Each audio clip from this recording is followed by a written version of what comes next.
Um dos maiores jornalistas esportivos desse país, Luiz Antônio Prosperi. Obrigado por ter vindo até a Record para dar essa entrevista. Obrigado, Cosme. É uma honra muito grande estar aqui no canal Cosme Rimoli, à disposição para contar boas histórias, boas lembranças do jornalismo esportivo que a gente trilhou aí por muitos anos.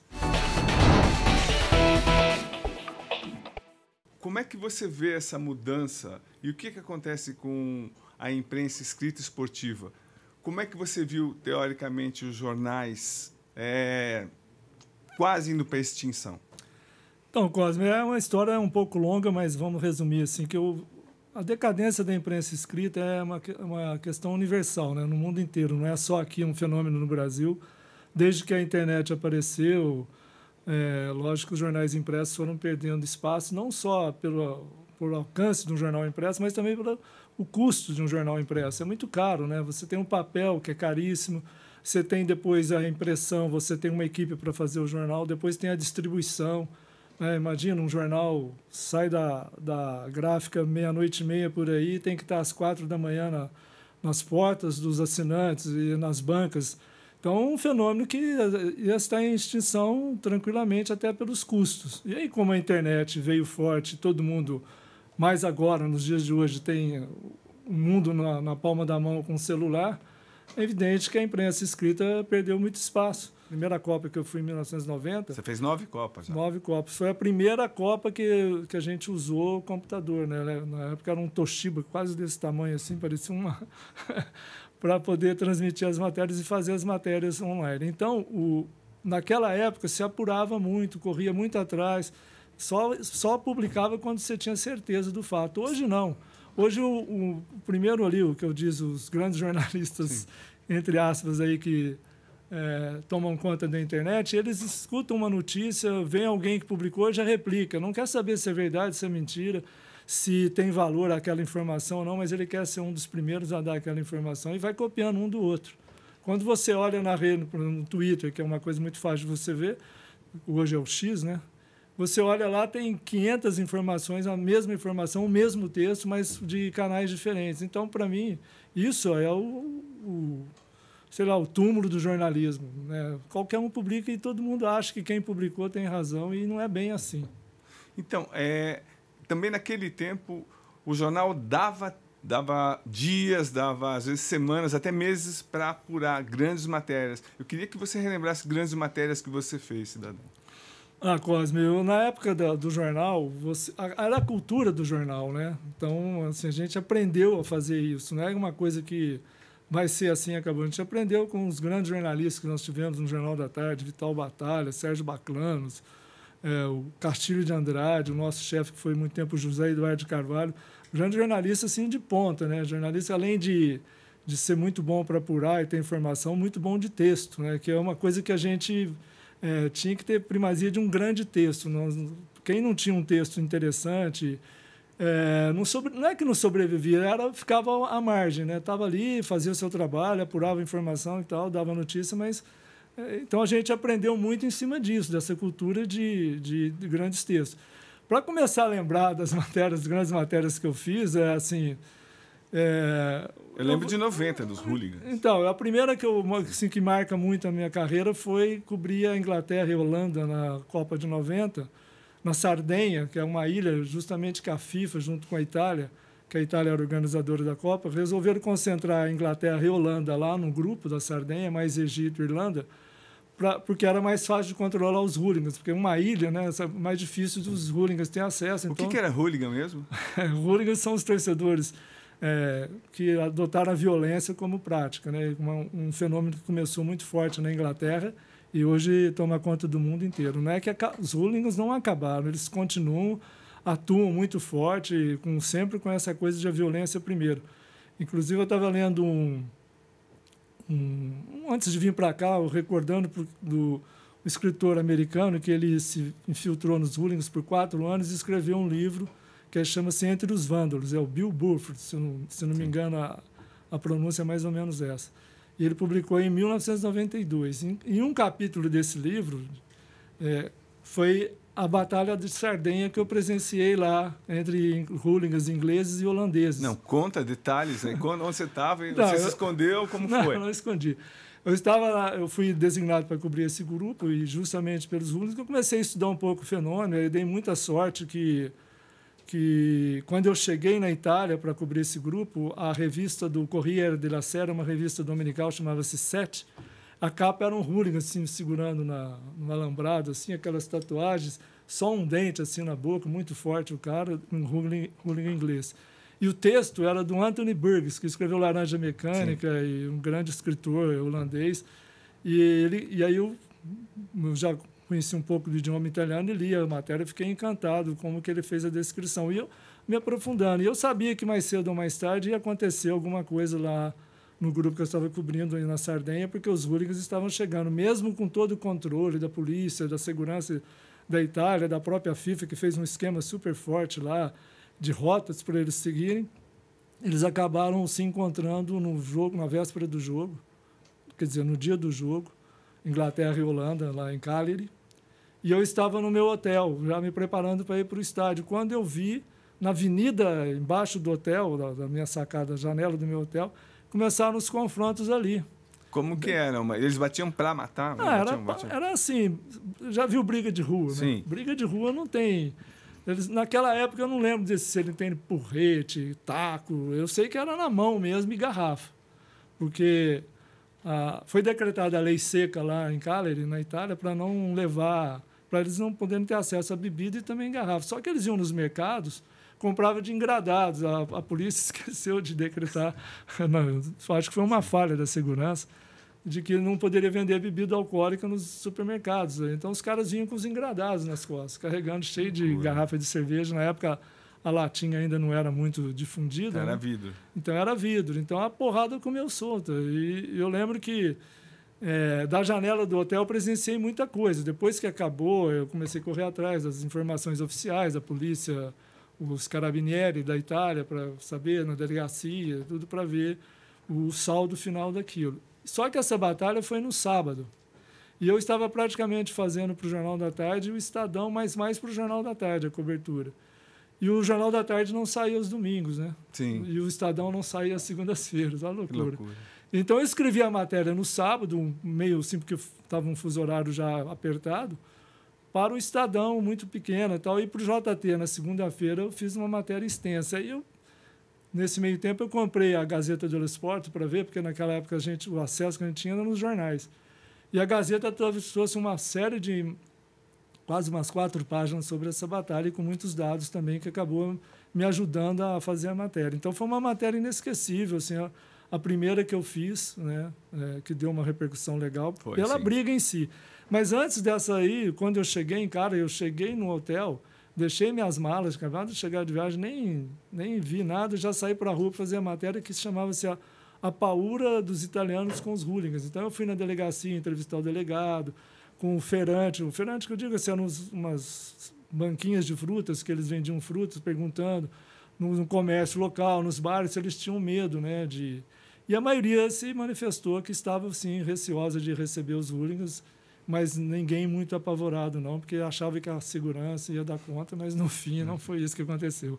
E o Bill Burford retrata muito bem, no último capítulo do livro, chama Sardenha, todo esse confronto. E eu fiquei muito assim, honrado depois que ele publicou o livro em 92, eu escrevi a matéria em 90, né, que muito do que eu falei também, é lógico, ele era um hooligan naquela batalha, e ele escreveu muito legal. Eu recomendo para quem gosta desse tema, que é muito bom. Pô, incrível. Não, eu lembro, eu estava na redação, as suas matérias foram sensacionais. E eu também quero mandar um abraço para o Pedrinho Altran, que era o chefe. Grande Pedrinho. Sim, assim que ele chegou, ele falou, você devia ter ido, Cosme. Eu falei, isso aqui não levou. Mas agora... Era para você estar lá, sim, com certeza. Mas agora, vamos falar sobre a cobertura de 93. De 90 já foi histórica. Agora, a sua cobertura de 93, das eliminatórias que o Brasil perdeu pela primeira vez, do caos que foi... Conta, por favor, a sua visão. Não, né, Cosme? Nossa, né? Porque você foi um grande parceiro também. Então, né? A sua visão, cidadão. A minha visão foi assim, aquela cobertura foi um divisor, eu acho, nas coberturas de seleção brasileira. Eu acho, assim, não é que eu acho, tenho quase certeza. Porque a imprensa sempre foi muito complacente com a seleção brasileira, ainda mais a carioca. a Carioca se achava dona da seleção brasileira. E a gente vivia os últimos momentos da rivalidade Rio-São Paulo na imprensa. Na cartolagem ainda tinha muito, no futebol tinha muito, mas na imprensa ainda tinha um certo ranço, os paulistas, sempre falavam isso, os paulistas. Então, ali foi quando a gente entrou forte na cobertura, mas não é uma cobertura para só falar, treinou, vai jogar isso, vai jogar aquilo. Não, a gente começou a apontar os problemas que a seleção tinha, os problemas que a CBF, que estava começando com o Ricardo Teixeira, né? Sim. Que ele foi eleito em 1989, era a segunda Copa dele, que a primeira foi em 90, que foi um fracasso com o Lazzaroni, e ele aí tinha escolhido o Parreira e o Zagallo para tocar o barco, e ele já estava com uma visão diferente de futebol, CBF, já viu que estava começando a entrar dinheiro e tal, e a gente mostrou cobertura muito crítica em relação a isso, os acontecimentos, o Mose, o corte do Mose. Não, você deu o furo do corte do Mose. Que foi o primeiro dia que a gente chegou, né, os cariocas todos lá, todo mundo foi embora, só ficamos eu e você lá na Granja Comari, onde a seleção treinava, e descobrimos, por umas fontes, você descobriu que o Mose iria ser cortado, e foi manchete do jornal. E no dia seguinte, os cariocas, quando viram aquilo, se assustaram. Falaram, porra, por que chegam esses dois paulistas aqui que nunca cobriram seleção brasileira e acontece isso? Já tomamos um furo. E esse furo marcou também, porque os caras passaram a respeitar mais a gente. Inclusive a comissão técnica da seleção, que o Parreira viu que tinha dois jornalistas muito críticos ali, e que não inventava notícia, dava o que era real. E a gente começou a questionar muita coisa também a respeito da própria formação do time, e as questões que aconteceram na Granja Comari, quando o goleiro da Copa de 50... O Barbosa. O Barbosa foi visitar e o Zagallo proibiu a entrada dele, falando que ele poderia... Aquela coisa de superstição do Zagallo, uma coisa até infeliz. Muita gente acha legal, acha uma infelicidade muito grande. Ele barrou lá o Barbosa, não deixou o Barbosa entrar, porque ia dar azar para o Taffarel. O coitado do Barbosa, já velhinho, chegou lá para cumprimentar o Taffarel, o Zagallo tirou a mão dele, assim, que não era para segurar na mão do Taffarel, senão podia transmitir um azar. Aquilo lá foi uma coisa assim, lamentável. Né? E aí a gente foi com o Barbosa até fora da Granja Comari, fizemos entrevista, mais você fez entrevista com ele lá no restaurantezinho lá do lado da Granja Comari. Então, foram um monte de fatos. E depois também nos jogos fora, né? Quando fomos para Equador, para Venezuela. Não, vamos falar de La Paz. Primeira derrota do Brasil nas eliminatórias da história. Conta, por favor. Então, eu acho que o Brasil chegou muito mal preparado para aquela partida, aquele Brasil jogo. E Bolívia. Brasil e Bolívia, né, em La Paz, mais de 3.600 metros de altitude. Nunca uma seleção brasileira tinha sido derrotada, né, nas eliminatórias. Eu acho que o Parreira, não sei se por... Assim, não era falta de experiência, mas por falta um pouco de visão, e a própria comissão técnica não pensaram muito na questão da altitude. Quiseram chegar muito em cima da hora e chegaram mesmo. Lembra? A gente ficou em Santa Cruz de la Sierra, depois nós fomos para La Paz, e aí teve o jogo, e numa circunstância que ninguém... Eu, pelo menos, eu passei mal. Eu tive que ficar com aquela toalha úmida na testa, tomando chá de coca direto, que era um jeito de, né, poder amenizar os efeitos. Sangrando. Aí eu fico imaginando os jogadores dentro do campo tendo que correr, e não foi uma preparação. E o próprio Taffarel, que falha, né, no primeiro gol, que é na linguagem de futebol a gente fala um frangaço, ele não estava muito seguro da questão da bola, que a bola fica mais leve, segundo os especialistas dizem, né, o ar mais rarefeito e tal. E aí foi um frango e foi uma derrota humilhante para o Brasil. Tanto é que o Brasil, a seleção brasileira, depois dessa derrota, começou a perceber que a questão das eliminatórias era mais séria do que se imaginava. Então, mas eu queria que você lembrasse o voo de volta, aqueles jornalistas assoviaram o quê? Conta, então, por favor. Como que era? A gente voltava no voo da seleção, é isso? O voo da seleção era assim... Da entrada, né, das primeiras poltronas até a metade era a seleção brasileira, comissão técnica e CBF. E da metade para o fundão, os jornalistas, né, e ali tudo misturado, jornalista carioca, mineiro, gaúcho, tal. E, por coincidência, não sei se você lembra dessa imagem, dividindo entre a seleção e os jornalistas, estava nada mais que o Pelé, o rei Pelé, deitado, coberto com uma mantinha. Ele comentava na época, se não me engano, para a Globo, né? E do outro lado já estava o Gerson, os outros jornalistas, outros ex-jogadores também que comentavam para a Band. E mais os jornalistas experientes, o Juarez Soares estava lá. Antônio Maria, do Globo. Nossa, grande Antônio Maria. Grandes jornalistas estavam lá. E o Antônio Maria, que é filho do Antônio Maria. Antônio Maria filho do Antônio Maria, grande cronista carioca, né, dos anos 50, 60, e que autor de algumas letras de samba maravilhosos. E o Antônio Maria começou a puxar, cantar com a mão assim em cima do teto do avião, cantando, né? Para frente, Brasil. Que era o tema de 70. Para humilhar os jogadores. Humilhar os jogadores e com o Pelé deitado, dividindo as duas bancadas. E todo mundo começou a cantar junto. O saudoso Juarez Soares já tinha tomado umas, porque ele só entrava no avião depois de tomar umas, que ele não tinha muita coragem assim, para grandes voos. Começou a cantar e gritar e xingar todo mundo, caía, levantava. Olha, foi um voo histórico. Não sei se tem imagem disso, porque naquela época não se usava muito, né? Hoje, qualquer celular, você grava tudo, mas foi um voo histórico e lamentável. A seleção veio quietinha, né? E, do outro lado, a forma que os jornalistas usaram para protestar com aquela exibição ridícula da seleção foi cantando a música do Pra Frente Brasil. E não me esqueça, o Pelé não levantou nem um pouco, continuou dormindo como se nada tivesse acontecido o voo inteiro. Então, Próspero, para a imprensa, para todo mundo, hoje é comum até o Brasil perder jogo de eliminatória. Naquela época foi histórica essa derrota, né? Mas e o que reflexo que ela teve, na sua opinião? Então, ali começou a grande crise, né? Tanto que quando a seleção voltou para a Granja Comari, porque precisa explicar também, né, para quem está nos acompanhando, que as eliminatórias eram por grupos, né? E eram só 3 meses de eliminatórias, não eram esses 2 anos que a gente tem hoje de pontos corridos, todo mundo joga contra todo mundo, eram grupos. E o Brasil, com essa derrota, não ficou muito bem. Eu não me lembro, era Uruguai, Venezuela, Bolívia, Brasil, acho que eram esses, não lembro mais, Equador. Equador, sim. E aí o Brasil, com essa derrota, não estava bem na classificação e a pressão começou a ficar muito forte em cima do Parreira. Muito forte. E não foi o primeiro jogo, né? Já tinha tido um resultado, se não me engano, empate antes. Foi empate. Então a seleção não estava bem, o time não estava formado e começou uma pressão muito grande. E o Parreira, após esse jogo, naquela semana depois da derrota, chegou a pedir demissão, né? Ele pediu demissão para o Ricardo Teixeira, falou que não ia aguentar aquela pressão, que ele estava fazendo mal para a seleção brasileira. Aí um grupo de jogadores, né? O Ricardo Rocha, o Evair também estava nesse grupo.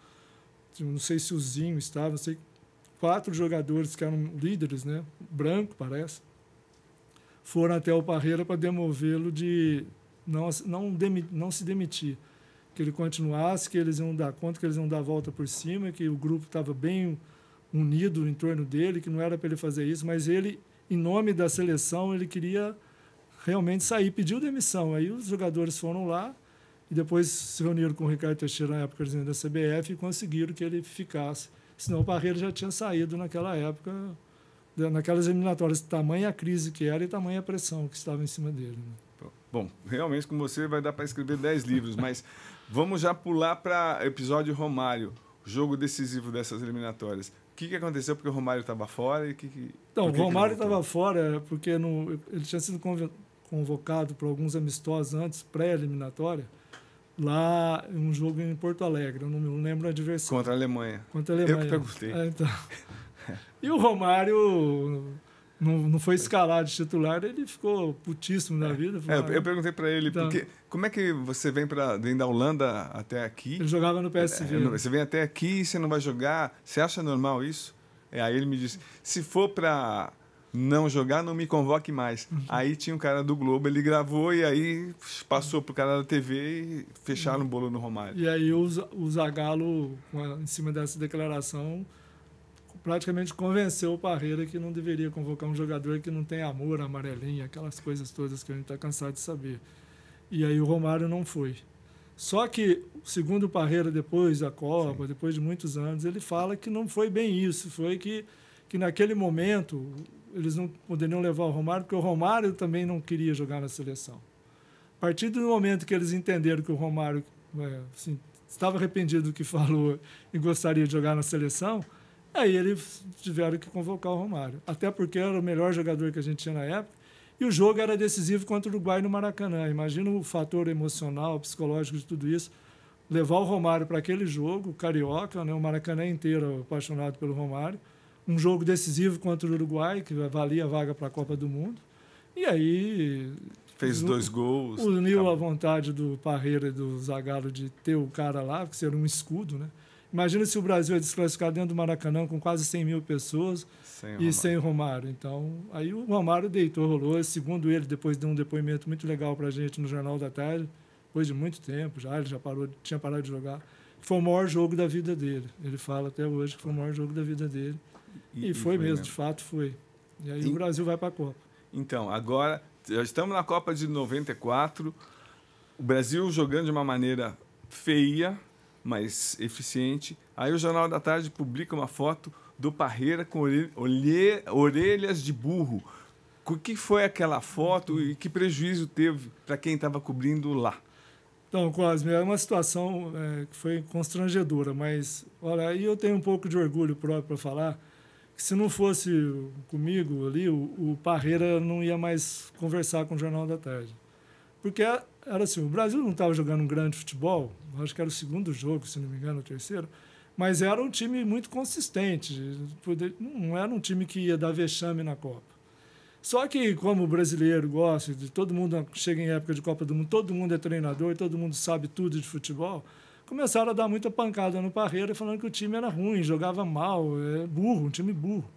E aí, aqui na redação do Jornal da Tarde, os diretores de redação resolveram dar aquele título. Não tinha nenhuma matéria, na época que a gente tenha produzido lá durante a Copa. Você estava nos Estados Unidos? Estava nos Estados Unidos, eu cobrindo a seleção, sim. O José Eduardo Carvalho, que era o editor, né? O Sidney Mazzoni, saudoso Sidney Mazzoni.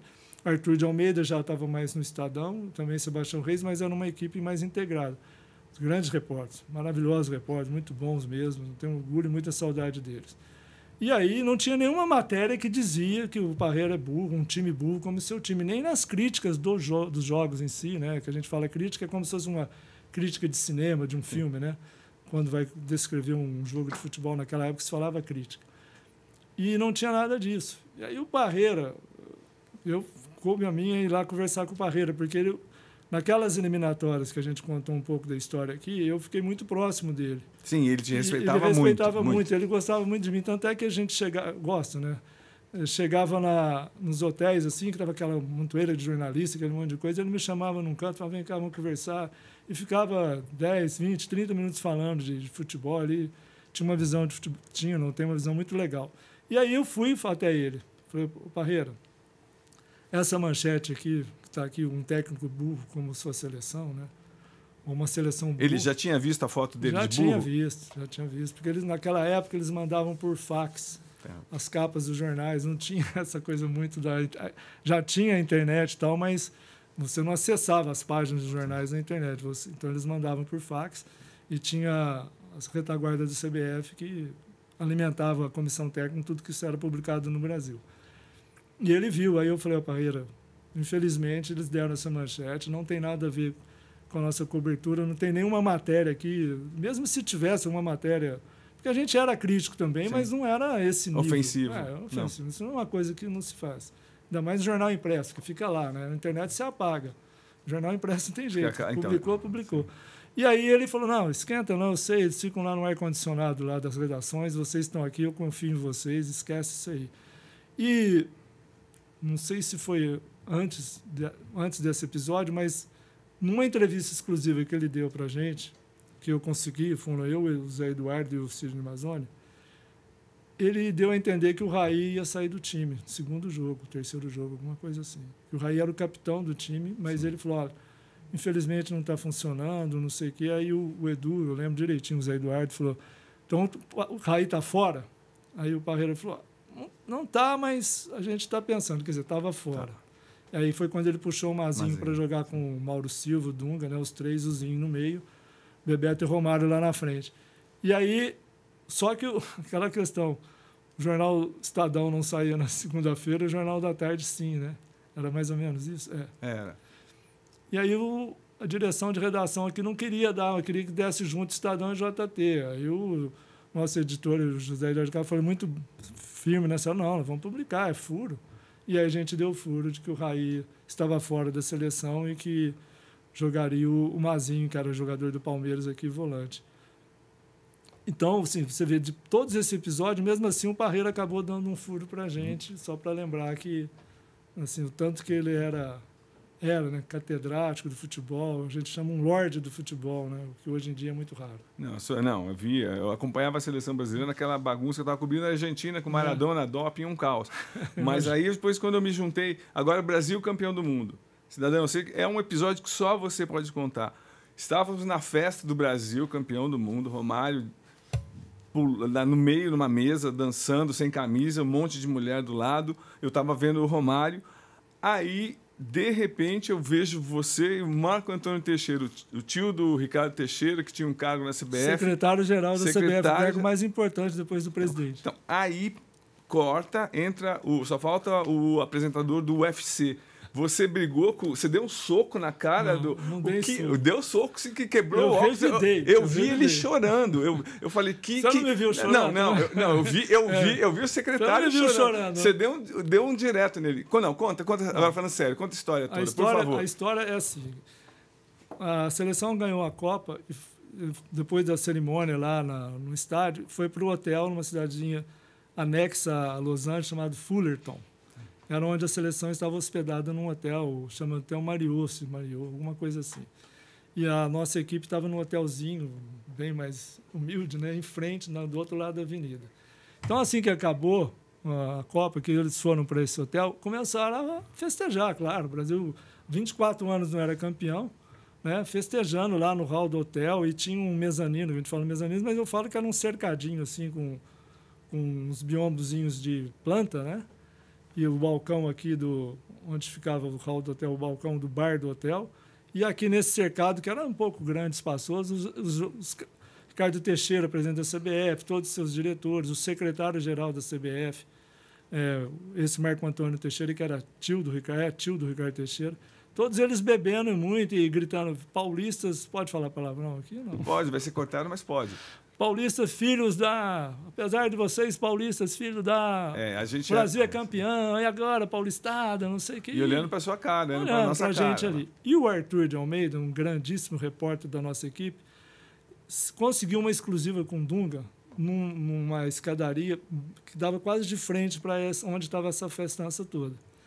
E o Dunga estava dando uma exclusiva para ele. E o Ricardo Teixeira, antes de entrar lá, só um detalhe, antes dele entrar ali na festança, ele viu o Dunga e falou, meu capitão, o que você está falando com esses paulistas de merda, por aí fora. Aí o Dunga olhou para ele, tranquilo, e o Arthur já ficou assim, né? Aí o presidente da CBF se incorporou lá com a turma e começou a xingar todo mundo. Aí o Arthur acabou a entrevista e nós ficamos ali olhando, né, de braços cruzados, assim, olhando tudo aquilo que estava acontecendo. E um fotógrafo nosso, Wilson Pedrosa, que era da Sucursal de Brasília, do Estadão, entrou nesse cercadinho e começou a fotografar a bebedeira. Tinha jogadores também ali, o Romário estava um pouco mais ali do lado também. Fazendo. E aí o Marco Antônio Teixeira grudou na máquina do Pedrosa, querendo tirar o equipamento dele. Não vai fazer foto aqui não, seus paulistas, daquele xingamento. Foi nesse momento que eu e o Arthur pulamos aqueles biombozinhos de planta e entramos lá nesse local onde estava acontecendo tudo. E aí falou, deixa o fotógrafo trabalhar, Brasil campeão, não sei o quê. E o Arthur de Almeida falou com o Marco Antônio Teixeira. Aí ele falou assim, você é um babaca, falou, e pôs o dedo assim na cara do Arthur de Almeida. Você é um babaca, você não sei o quê, você começou a xingar. Aí eu falei, pô, babaca não, né? Que isso, qual é a sua? Eu falei para ele. Falou, você é o outro babaca. Aí xingou. Aí, na hora que ele falou, filho, eu falei, filho é você. Aí ele me deu um murro. Ele me virou e deu um murro. Ele era bem grande, assim, quase do meu tamanho. Deu um murro. E na hora que ele bateu assim no meu nariz, sangrou, que a mão dele escorregou assim e tirou, arrebentou com a minha credencial. A gente andava com a credencial pendurada, né? Toda câmera de cobertura tem que estar credenciada. E aí, na hora que eu vi o sangue escorrendo, a primeira reação que eu tive foi virar e dar uma pancada nele também, por azar dele, sorte minha. Bateu no óculos dele e fez um corte aqui, quebrou o óculos, ele cortou. Aí, na hora que ele viu o sangue, ele começou a chorar. Começou a chorar. E aí, nisso, todos os assessores do Ricardo, os dirigentes, começaram a pular em cima de mim. Quanto o Bola 7, lembra do Bola 7? Lembro. Desse tamanho, que ele era contratado da Brahma para animar a torcida. Estava lá do lado vendo, ele contou para mim depois que teve um dirigente que ia dar uma garrafada na minha cabeça e ele segura a garrafada. Ele me contou lá depois. Ele me salvou, porque eu ia levar uma garrafada na cabeça. Eu corri depois, mas já estava Então, aquela bagunça toda. E os policiais estavam do lado assim, ó. Sabe policial americano, farda preta, aqueles caps? Tudo assim olhando a bagunça. Na hora que eles viram que o negócio estava ficando feio, eu lembro direitinho, essa imagem não saiu da minha cabeça. 4 deles pularam e foram assim, ó, e me grudaram. Porque eles acompanharam desde o começo, eles estavam vendo tudo que estava acontecendo.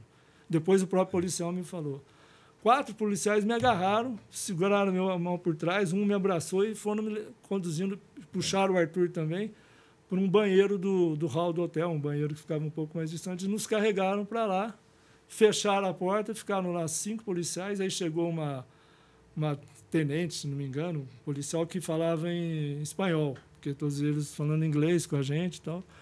E aí ela nos transmitiu, falou assim, ó, e aí eu fiquei lá na pia, até saiu sangue, parar de sair sangue, eu fui me acalmando, chorando sem parar, de tanto nervoso que eu fiquei. E aí quando essa policial chegou, que ela começou a contar de que, olha, nós acompanhamos tudo, vocês estão credenciados pela FIFA, vocês têm toda a segurança para trabalhar aqui, porque o acordo dos Estados Unidos e FIFA, quem está com essa credencial tem o direito de trabalhar, vocês não interferiram em nada, mas num tumulto desse, se vocês quiserem fazer uma espécie de um BO, né? Sim. Não é esse termo que usa lá, vocês podem fazer, a gente registra aqui mesmo, só que vocês vão ter que ficar aqui nos Estados Unidos até o processo se encerrar, que pode ser uma semana como 6 meses. E no dia seguinte a gente tinha que voltar para o Brasil.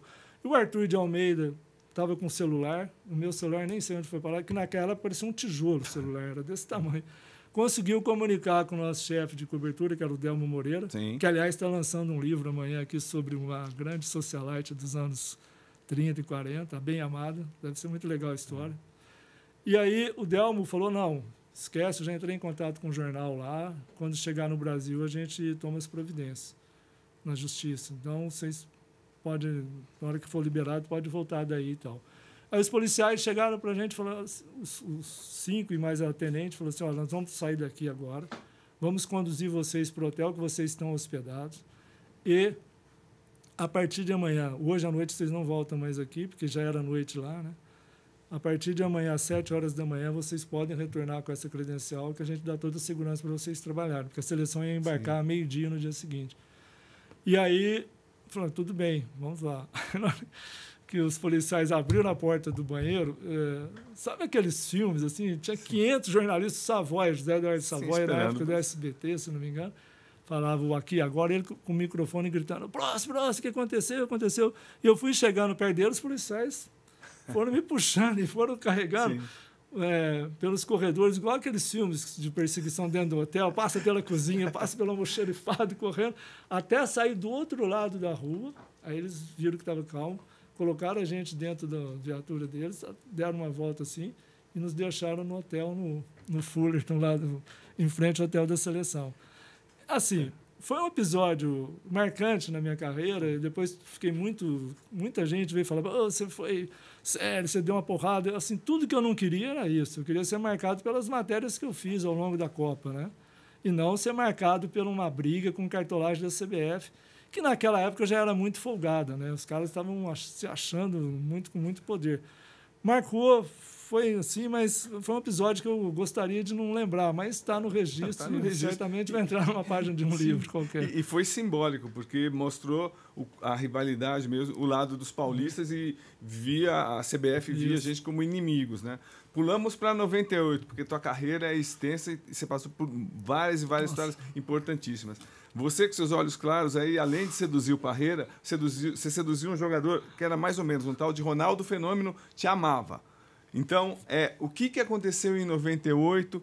O que levou até aquele colapso do Ronaldo e aquela final desastrosa contra a França? Então, Cosme, eu costumo dizer que eu sou um privilegiado nessas coberturas, grandes coberturas, porque não só pela força de vontade, correr atrás da notícia, informação, mas também grandes histórias caíram no meu colo. E, por exemplo, eu fui pautado para ser quase que um setorista do Ronaldo. Sim. Na época, o Ronaldinho, chamava-se Ronaldinho, né? Ronaldo Fenômeno estava começando, 22 anos ele tinha. E ele já tinha tido muitos problemas no joelho, já estava começando já tinha feito cirurgia, uma cirurgia pelo menos. E o Ronaldo já tinha sido eleito o melhor do mundo, se não me engano, pela segunda vez. E a importância dele para aquela seleção, então, qual era? Ele era praticamente o que foi o Romário em 94, seria ele em 98. Tanto é que, quando o Brasil chega na final, ele fez 4 gols e participou, se não me engano, de mais 4. E o que deu errado? O que aconteceu com ele? Aí, ao longo desse processo, quando fui escalado para fazer o Ronaldo, então, todas as vezes eu ficava, na hora que ele saía do vestiário e ia para o campo treinar, eu ficava só olhando para ele ali, lógico, prestando atenção em outras coisas. Sim. E ali vendo tudo que estava ao redor dele. Aí você vai somando uma série de episódios. Por exemplo, os empresários dele, que estavam com ele desde o começo, quando ele era de São Cristóvão, alugaram uma casa lá, que ficava o pai, que já era separado da mãe dele, do Ronaldo. Então, o pai do Ronaldo levava a outra mulher dele para lá, a mãe do Ronaldo lá, os amigos todos do Ronaldo. Tudo na mesma casa? Tudo na mesma casa. E só bebedeira, festa, e não tem motivo, não sou contra, não, muito pelo contrário. Acho que eles estavam no direito deles, tinham dinheiro para fazer, tudo bem. Só que o Ronaldo, quando tinha folga, ia para esse ambiente, né? Que não devia ser pesado. E na época ele era noivo da Susana Werner. A Susana Werner, né? Sim, que hoje é casada com o goleiro Júlio César. Né? Sim. E a Susana Werner era muito novinha, muito bonita, né? E era centro de atenções, né, de toda a cobertura. E a Globo destacou o Pedro Bial para ser o repórter que ia acompanhar a Susana Werner, inclusive durante os jogos, sentar ao lado dela, para ver acompanhar os jogos, depois ela comentando, falando do desempenho do Ronaldo, né, do Ronaldinho. Bom, a casa, a namorada, a noiva, né, um repórter da Globo grudado na noiva. Começaram os boatos de que Pedro Bial estava tendo um caso com ela, a ponto da Júlia Gann, que era atriz, né, e casada com o Bial, tinha acabado de ter um filhinho, se não me engano, de 1 ano, de sair do Brasil e ir para a França para ficar do lado do Bial, porque a boataria estava muito grande dessa história. E aí, um belo dia, num treino, o Ronaldo aparece sem a aliança de noivo, né? E aí todo mundo foi em cima, cadê a aliança? Aquela coisa, já começaram aquelas fofocas, aquela boataria de matéria em cima dele. E o moleque, 22 anos, cara, ele era a grande estrela daquela Copa. Você andava por Paris, todas as cidades da França, aqueles outdoor imensos com a foto dele, Nike, para lá e para cá. E tudo que acontecia na seleção tinha ele no meio. Então, a casa, aquela bagunça, a noiva, Bial, essa fofoca, Rede Globo. Joelhos já tomando infiltração de Voltaren, um atrás do outro, para treinar, nem era nem para só jogar, para treinar ele tomava infiltração de Voltaren, que era um dos medicamentos que a gente ficou sabendo, deve ter tido outros. E aí chegava num treino, por exemplo, tinha lá um espaço destinado a visitantes. E aí sempre teve um dia que colocaram uma série de cadeirantes, de crianças, não só crianças com problemas de locomoção, mas de também, sim, transtornos mentais, aquela paralisia cerebral. Um monte de crianças. Aí acabava o treino, o Ronaldo tinha que convocar os jogadores para ir lá, abraçar um por um, fazer um carinho, dar um autógrafo, se possível, dar uma camisa, mais isso. Em plena Copa do Mundo. Um dia, chegou um casal da África do Sul, isso eu vi de perto, até me emociono com isso, com um menino no colo. Ele devia ter uns 6 anos por aí, já muito fininho assim, o casal segurando, pedindo pelo amor de Deus para o Ronaldo dar um autógrafo para eles e abraçar o menino. E eu estava do lado. Foi saída assim no estádio lá do Osier de La Ferreira, um estádiozinho onde a seleção treinava. Aqui a entrada era aqui do vestiário e do outro lado ali vinham alguns visitantes. E a CBF colocou esse casal de sul-africanos ali, com esse menino. Aí o Ronaldo foi chamado, o Ronaldo foi lá, abraçou, deu um beijo no menino, deu autógrafo, assim, pegou um papel, deu autógrafo para o menino, entregou. O casal começou a chorar, aí o Ronaldo segurou. Aí na hora que o casal saiu, O Ronaldo, assim, ele quase deitou no chão. Ele sentou-se numa parede e ficou assim, ó, chorando. 5 minutos chorando. Foi um negócio muito emocionante. Então, desgaste Aí você vai absurdo. juntando, filtração, aquele monte de coisa. Na véspera do jogo, a gente estava lá no castelo, como é que chama? Não lembro mais o nome. Onde a seleção se hospedava e tinha um campo lá que tinha um treinamento. É verdade. Chegou lá uma imagem da Madre Teresa de Calcutá, do hospital dela, para o Ronaldo fazer uma foto na véspera da Copa, que ia ser para arrecadar fundos para o hospital. O Ronaldo sai do treinamento, vai lá, faz foto, caramba. Assim, aí você vê, vai analisando que concentração tinha esse menino, 22 anos, a seleção nas costas dele, tanto tamanho era o fenômeno, né, para suportar tudo aquilo. E tem que jogar bola, com os 2 joelhos cheios de infiltração. E uma pressão absurda. Só um complemento, você lembra.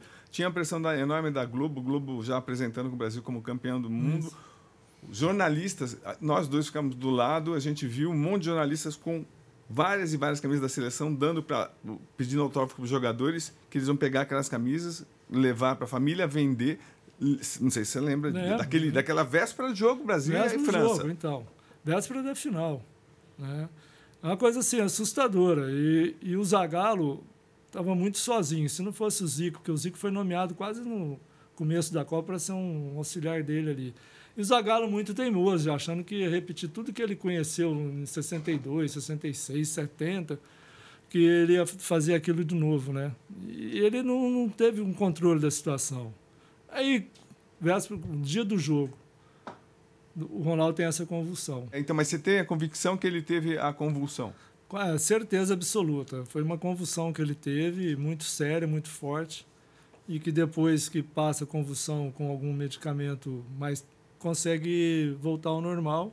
Foi isso que aconteceu. Ele foi levado para a clínica, fez todos os exames, mas voltou, quer dizer, normal. Voltou, assim, não é um estado assim, meio caído. Ele voltou bem. Só que para jogar uma final de Copa do Mundo, a meu ver, o Zagallo errou. Deveria ter deixado o Edmundo e o Ronaldo no banco até para dar um susto nos franceses. Conta, por favor, quando é que chegou a lista? Porque antes de os times entrarem em campo, chegava para a imprensa uma lista com o time. Como é que, onde você estava, quando é que você viu o Edmundo escalado? Então, a gente estava na tribuna de imprensa, né, reservado para os jornalistas. Em cima, aqui na bancada de cima, estava a Suzana Verne e o Bial. E aí vem o funcionário da FIFA e vai distribuindo aquela escalação com todos os nomes dos jogadores. A gente olhou e o nome do Ronaldo não estava. Estava escrito Edmundo. Aí eu falei, mas que isso? Aí eu lembro direitinho, virei assim para a Suzana Verne e falei, sabe o que aconteceu? O Ronaldo não vai jogar. Ela deu um grito, o quê, amorzinho? Não vai jogar? Desse jeito, eu levei um susto. Falei, não, a gente não está sabendo, aqui não está o nome dele, aqui não aparece na FIFA. Aí eu já saí correndo assim, sobe a escadaria para ir descer sentido vestiário, zona mista, para saber se tinha alguma informação. E no meio do caminho encontrei com o Ricardo Setion, que é um jornalista aqui do Brasil, que trabalhava para a FIFA. Ele era o designado da FIFA para ficar com a seleção brasileira.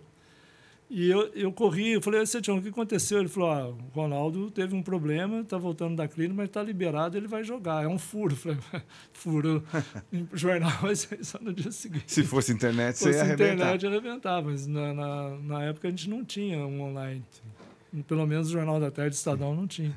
E aí se consumou que teve aquela malandragem do Ricardo Teixeira falar que ele foi fazer um exame no joelho e viu que estava tudo bem, que podia jogar. Até mentira, e a FIFA acabou engolindo.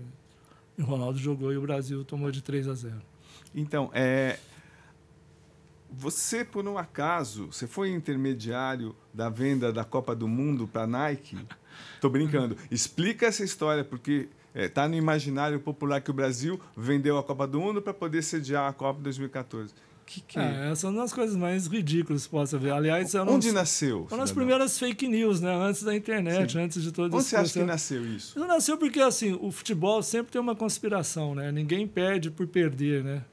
Perde porque deixou perder, vendeu o jogo. Isso é coisa antiga no futebol. Até hoje tem isso, né? Venderam e tal. E a Nike tinha chegado na seleção em 96. A Copa foi em 98, né? Você acha que a Nike ia querer vender um primeiro título dela, primeira vez que ela entrou no futebol? Começa por aí. Sim. foi a seleção brasileira, pagando 200 milhões de dólares na época, em 1996, para ser patrocinadora do Brasil, exclusividade dos uniformes. Você acha que ela ia vender? E sabe quem que era a França, que a França vestia? Adidas, que era a principal concorrente da Nike. Por aí você já viu o absurdo que foi, né? A Nike vender. E outra, como é que você vai convencer um Ronaldo, um Rivaldo, jogadores já consagrados de grandes times, de Real Madrid, Barcelona, Milan? Eu acho que os caras vão vender o jogo.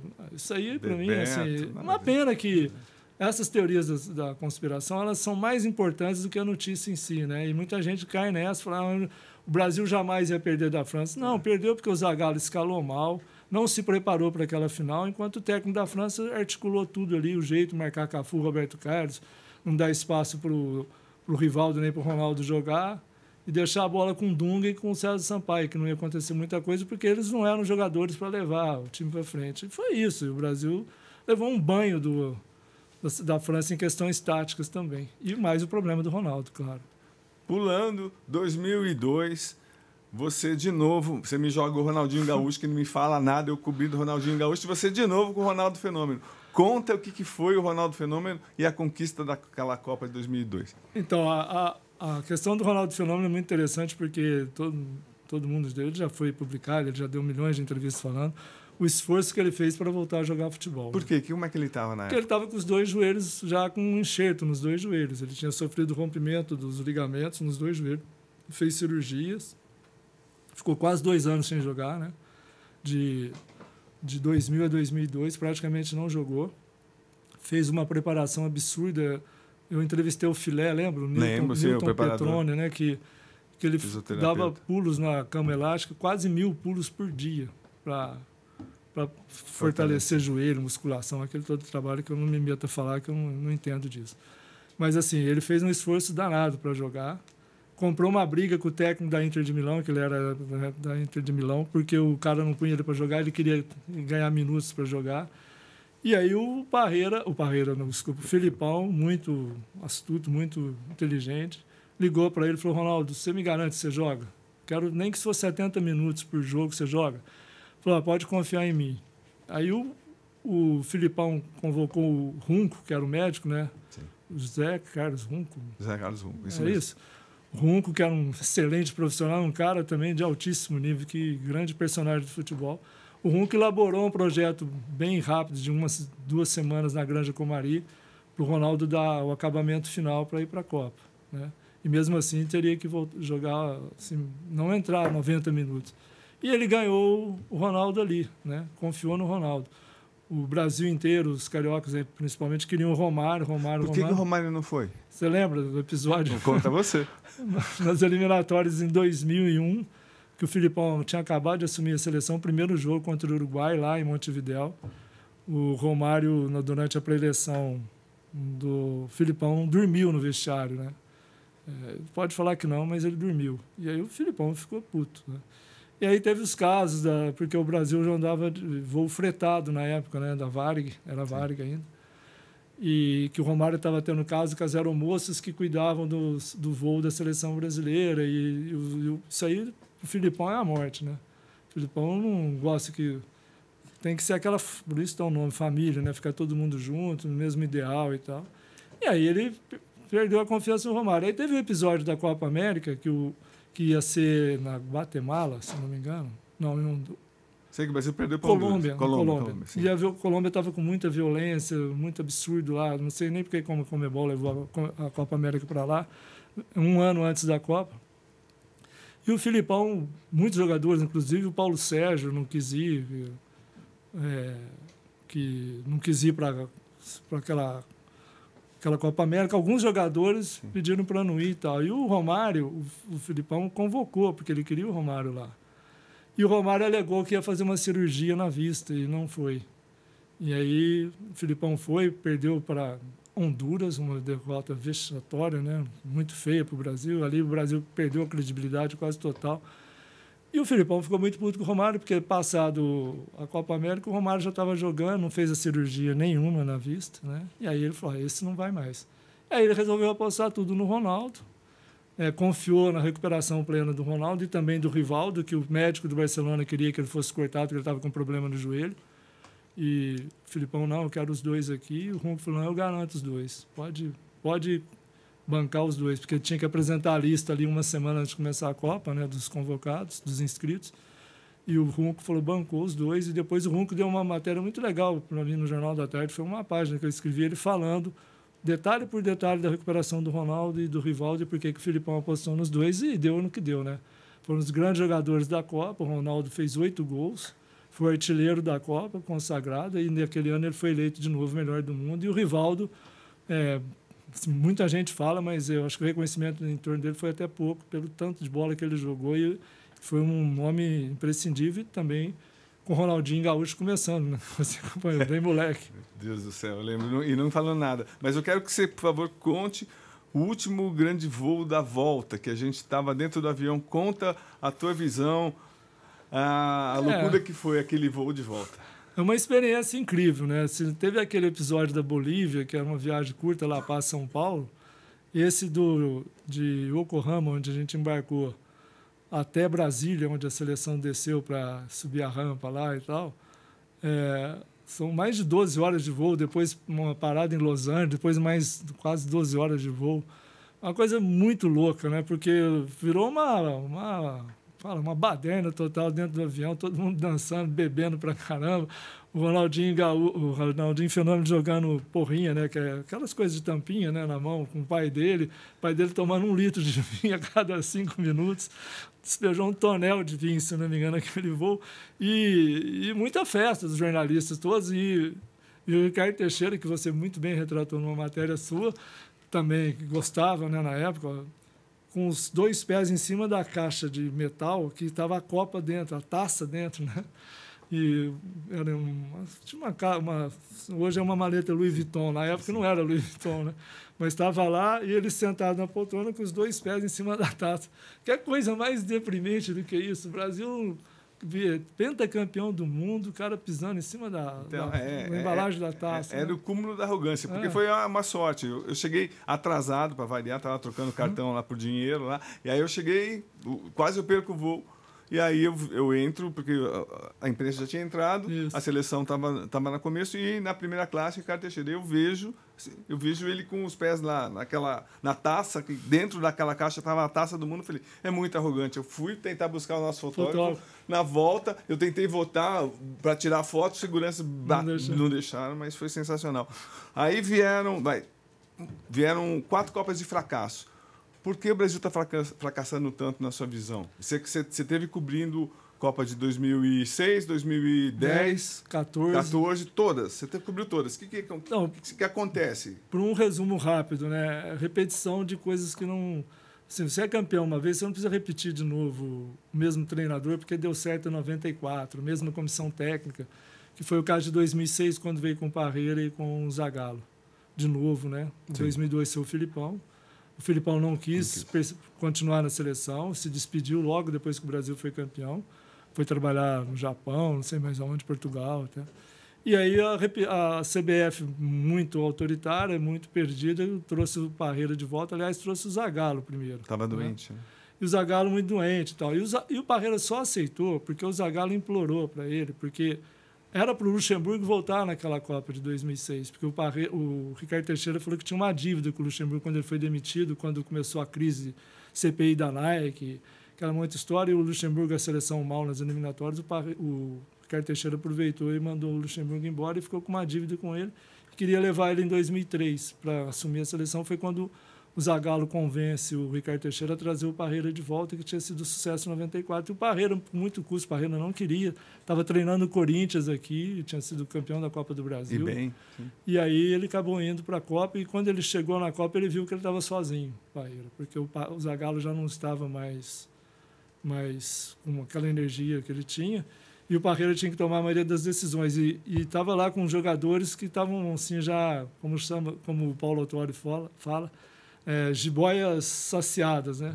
Porque assim, o Ronaldo Fenômeno fora do peso, quase 100 quilos. Adriano fora de forma. Ronaldinho não queria nada com nada. Ele tinha acabado de ser eleito o melhor do mundo jogando no Barcelona, campeão da Champions. Era o grande gênio do futebol, a ponto do Tostão escrever, falar, enfim, um sucessor do Pelé está chegando aí. Tostão, que é um catedrático, né, da crônica esportiva, das colunas. Muita gente achando que o Ronaldinho ia pôr aquela Copa debaixo do braço, como o Ronaldo pôs em 2002. Só que o Ronaldinho não queria saber nada de nada. E a cobertura da imprensa nessas últimas? Então, em 2010 já foi uma coisa absurda, que era o Dunga, o treinador, e ele fechou tudo, né? Parecia 2006 também já... Mas em 2006 sim, ainda a gente teve acesso, teve sim. Aquela bagunça lá em Vegas, né? Na Suíça, sim. Na pré-Copa. Então era mais aberto, e o Parreira também era mais fácil de lidar. Agora, o Dunga fechou tudo em 2010, fechou tanto que nem ele sabia o que fazer, tanto é que quando chegou na quartas de final com a Holanda, né, que ele olhou para o banco, olhou para o Jorginho, que era o auxiliar dele, vou pôr quem aqui? O Brasil tinha que reverter o resultado e também para que levar o Dunga, né, sem experiência nenhuma, foi a primeira vez que ele era técnico, já foi para lá, para a Copa. E 2014, mais um erro da CBF também, né, porque o Mano Menezes estava com a seleção, o Ricardo Teixeira saiu em 2012, e o técnico da seleção era o Mano. E o Mano perdeu a Olimpíada de 2012.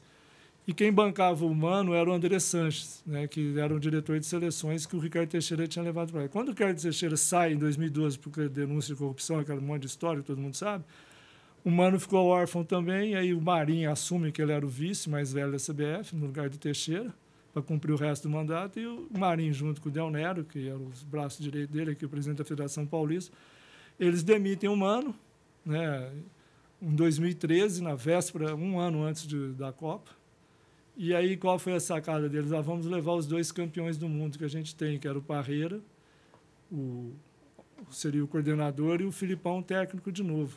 Só que naquele momento, nem Filipão, nem Parreira estavam muito assim pronto para voltar para a seleção com aquela gana que eles mostraram quando eles foram campeões. E o Parreira já tinha vindo de um fracasso em 2006, né? Para que repetir de novo em 2014? Então, voltou tudo aquilo. E aí, meu amigo, jogar no Brasil, a pressão que era. Você lembra, na Granja Comari, tinha mais de 2.000 jornalistas por dia naquela tenda, cobrindo treino de seleção, aquele monte de história. Os jogadores vieram daquele reflexo das Copas das Confederações de 2013, que o Brasil foi campeão, cantando o hino à capela. O Brasil parado, cheio de manifestação, fora FIFA, fora a Copa do Mundo, padrão FIFA, aquela coisa toda, né? Protesto político contra a Dilma, que era presidente da República. Então, era um clima muito pesado o país estava vivendo. E os jogadores tiveram que encarnar aquele nacionalismo bobo, absurdo, né? Que, pô, Copa do Mundo não é questão de ser brasileiro, não, é questão de jogar bola. E os jogadores sentiram muito isso, a ponto de que a Regina Brandão, que era psicóloga da seleção, que não ficava lá, deveria ter ficado, mas o Parreira e o Filipão só chamavam ela no ocasião. Ela me falou depois da Copa, que já tinha o Zap, né? Que o Zap dela era um divã dos jogadores. Tantas mensagens que os jogadores mandavam para ela para pedir ajuda, o que fazer e tal. E foi rodando aquilo tudo. E aí a gente deu azar de perder o Neymar, machucado, né? Ficou fora da Copa. E no bendito jogo contra a Alemanha, o Parreira e o Filipão não foram felizes na escalação, acharam que o Brasil tinha que continuar, está dando certo até agora, vamos continuar com esse mesmo esquema. Esqueceram que tinha do outro lado uma Alemanha, que estava super bem preparada, e aconteceu a tragédia.